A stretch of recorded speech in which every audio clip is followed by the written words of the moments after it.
New Jersey Governor Phil Murphy has declared a state of emergency. All in the middle of all that flooding, a house exploding in North Plainfield. Christina Fan is there live. And Christina, we saw some first responders wading through the water to try to fight that fire.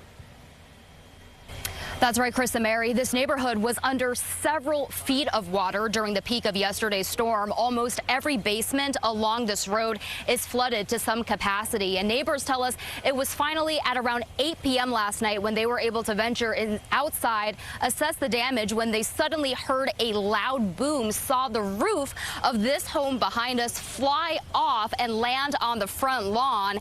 And you can see that the force of the explosion was so strong. Pieces of wood ended up halfway down the block. One of the parts still standing is the staircase leading to what used to be the second floor. Thankfully, the home was unoccupied at the time and no injuries were reported, but this call came during a very difficult and trying time for first responders rushing around the Raritan Valley during yesterday's torrential rain to try and save stranded motorists from high water. When they responded to the explosion on Parkview Avenue, the home was already fully engulfed in flames. Firefighters had to wade through ankle-deep water, dragging their hose lines through flooded streets. Here's how neighbors described what happened. Fire happened within like a minute or 2 minutes. Everything was it happened just like that. 1 minute, I'm outside working on my car, the sun's out. Next minute, it's storming and we can't even walk down our block.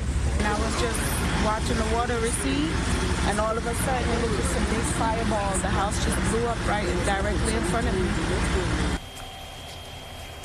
Utility crews with PSE&G are still here and say that this road remains an active work zone. We've seen them driving around the block with a backhoe and truck, so not sure exactly what work they will be conducting, but they have been keeping us on the opposite side of the street.